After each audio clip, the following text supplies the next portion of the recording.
Hey there, it's Elon Musk. I've been wanting to talk about this since the first season, but I was waiting for the perfect excuse. And guess what? I found it.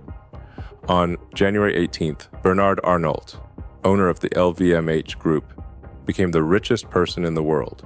Just 3 days later, Jeff Bezos surpassed him. Jeffrey Bezos, Jeffrey Bezos. Currently, I'm in third place. It's a bummer, but hey, no biggie. The thing is, the world's richest people have doubled their wealth since the COVID-19 pandemic. And that means all our ways of fighting poverty aren't working. Society's divide is getting wider. This is going to be the topic of today's episode. Now let's get into the numbers. So here's the thing about rich people. These fat billionaires are getting richer every day, while the rest of us who are not at the top of the Forbes list are getting poorer every day. It's called social stratification. The problem is that it is getting worse, as they said at the opening of the World Economic Forum in Davos. And it was not only the new president of Argentina who said that, but also reasonable people. After decades of reductions in poverty and hunger, progress has slowed and in some countries gone into reverse. Whether that's true or not, let's look into it. Since the beginning of the pandemic in 2020, the world has seen 573 new billionaires emerge. The top 5 richest people have more than doubled their wealth, and nearly 5 billion people have become poorer. Today, the top 1% of the wealthiest people own 43% of all global financial assets. And within the next 30 years, we're expecting the first trillionaire to pop up like a billionaire jackpot. I hope it's someone from South Africa with 10 kids, but I'll settle for an American trying to colonize Mars. You see, the rich and the poor have always been around. They always will be. Even if there are only 2 people left on Earth, one will be chilling while the other one works 18-hour shifts just to fund the first guy's chillaxing lifestyle. Ever since the agricultural revolution, when we started having more food than we immediately consumed, humanity has been dividing itself into social groups based on wealth, in different cultures and at different times. They've been called classes, estates, castes, but there have always been those who grow the apples and those who use them as their logo and bankrupt the growers by selling Apple Vision Pro for the price of a kidney. Then something happened in the 20th century. The world wars mixed people up, reducing social stratification lower than the demand for medical masks in 2022. And the post-war economic boom allowed society to prosper, giving rise to a middle class, which in the West was hailed as the bastion of democracy and capitalism. The middle class was supposed to do 3 things: consume, and consume some more. Oh, and also vote for those who promised them they would keep on consuming.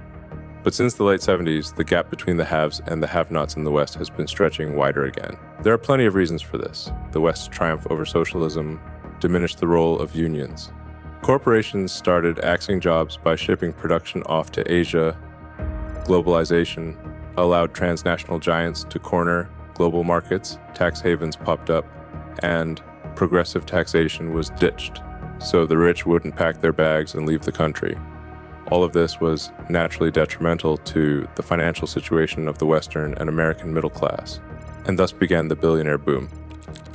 In the USA, there were 23 of them in 1982, but by 1989, there were already 132. Around the same time, oil-producing countries in the Middle East were on the rise. The Asian tigers emerged, and China started to flex its muscles. Basically, they were growing faster than Trump's ratings after Biden's speeches. Does that make any sense to anybody, or is it just me? Naturally, all the new movers and shakers want what they've seen in movies about the rich. Castles, ranches, football clubs, entry into aristocratic clubs and unions. So, albeit not as quickly, the fat cats and owners of so-called old money are feeling the pinch. And guess who's footing the bill? Yes, indeed, you got it right. It happens at the expense of the burgeoning middle class. If you're a member of the middle class, please accept my condolences. You're going extinct. You might say, why do you even care? You're not middle class, are you? You're right. That's why I've brought in someone clearly not wealthy to discuss this topic. A man who's to resort to flying to Moscow for cheap groceries, Tucker Carlson. Wheat cookies. Tucker Carlson's net worth is $370 million, and Elon Musk's is $208 billion.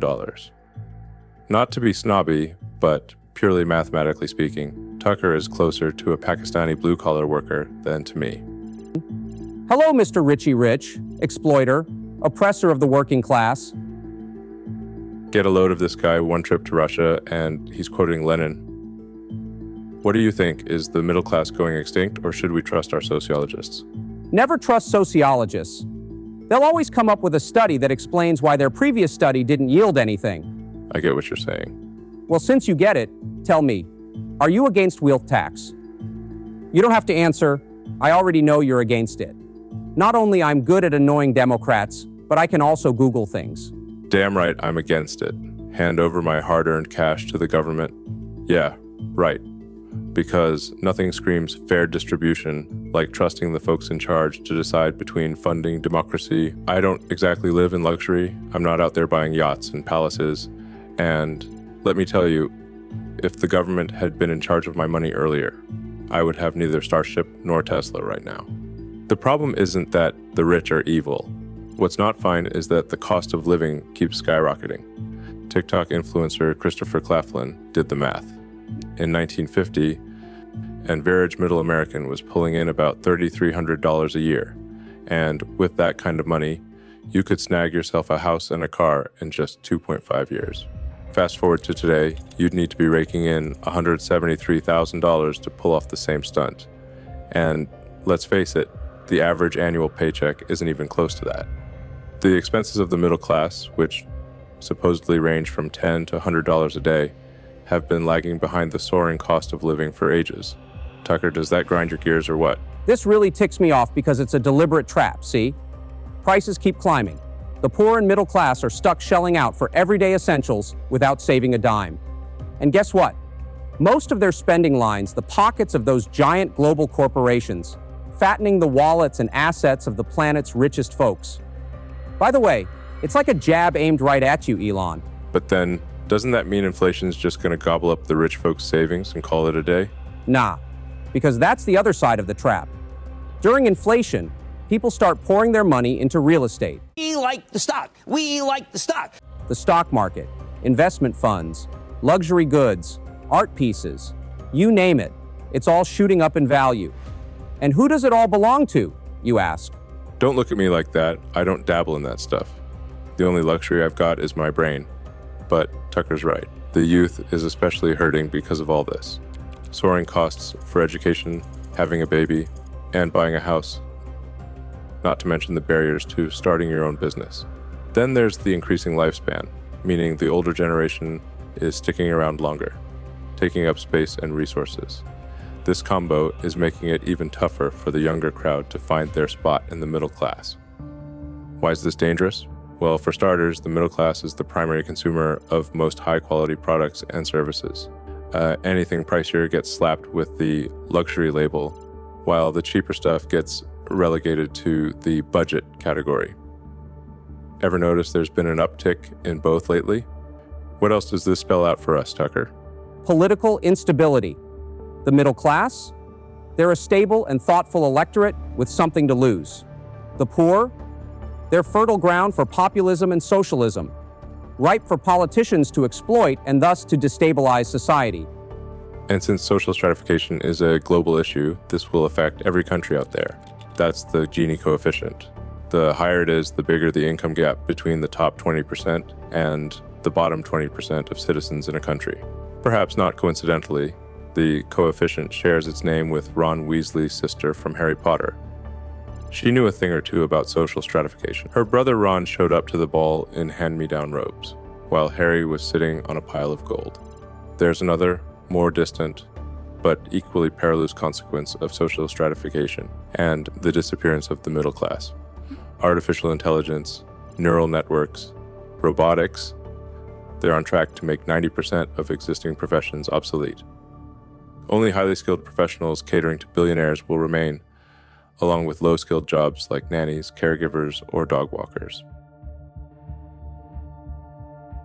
What about journalists? Why bother with them? We'll just generate a fake version of you who will say whatever we need you to. I actually flew to Moscow once to kiss Lenin. I thought he was Snow White. Jokes aside, this is a serious issue, and as technology advances, it's only going to get more serious. It's like dumb people. It wasn't until the internet came along that we realized just how many of them there really are. In 100 years, social stratification might split humanity into two types. One will be genetically enhanced, immune to illness, integrated with AI, controlling everything with their minds, and jetting off to other planets. And the other, well, that's us. And by us, I mean you. So to avoid coming off as a smug jerk, laughing at other people's problems, I've come up with some unconventional methods for solving them. Today, the rich dictate the trends and set the fashion. And through social media, they tell you what to wear, where to vacation, and how much to spend to make sure everyone recognizes you, even if you're nothing special. And then kids grow up thinking happiness comes from shopping. We need to fight fire with fire. Let ordinary folks dictate to the rich what to drive and what to eat. If you have, say, over $1 billion. So excited and scared, anxious, thought the odds of success were low. Then every purchase of yours should be approved by your social media followers. Whether you sail the Mediterranean on a yacht or sign up for a colonoscopy in Pakistan should depend on their votes. Want to be happy and sun-kissed. Act responsibly. We turn now to who many are calling the most hated man in America. Martin Shkreli, the pharmaceutical company CEO. Once jacked up the price of a life-saving drug. I'm a billionaire too, but I live comfortably without Rolls Royces and villas in Dubai. And I absolutely love humbling my social peers.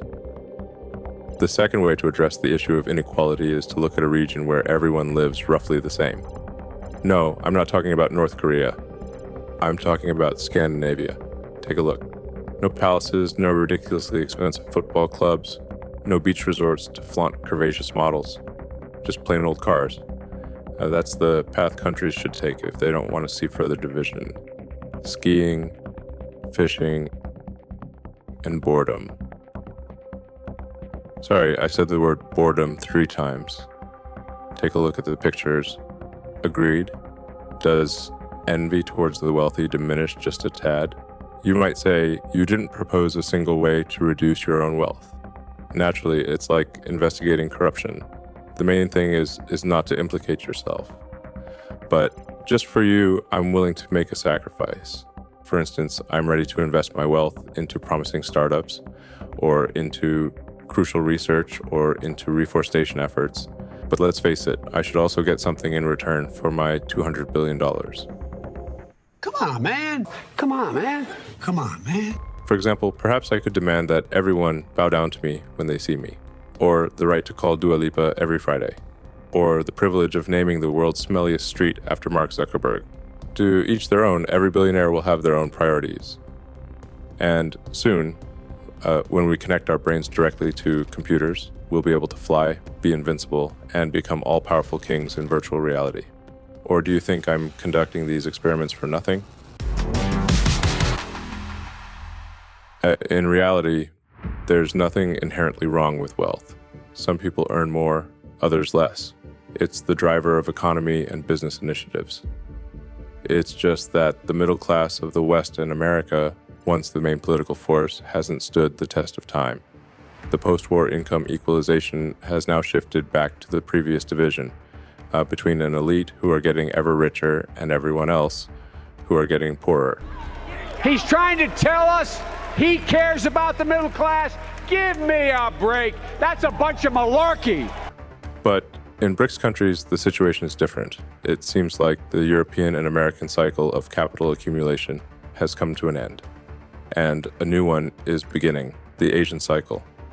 Yes, these countries have rapidly amassed wealth, some more than others, but their elites haven't yet turned into aristocratic dynasties and trade empires. They still have the opportunity to distribute income more fairly, so that a footballer doesn't earn more than 1,000 teachers, while not stifling entrepreneurial initiative with excessive equalization. Otherwise, they risk ending up like the Soviet Union. The Soviet Union was a great power. That's it for today, And whatever the topic of the show, remember the main thing. I'm Elon Musk. I want to colonize Mars, so I won't be giving you a penny in my lifetime.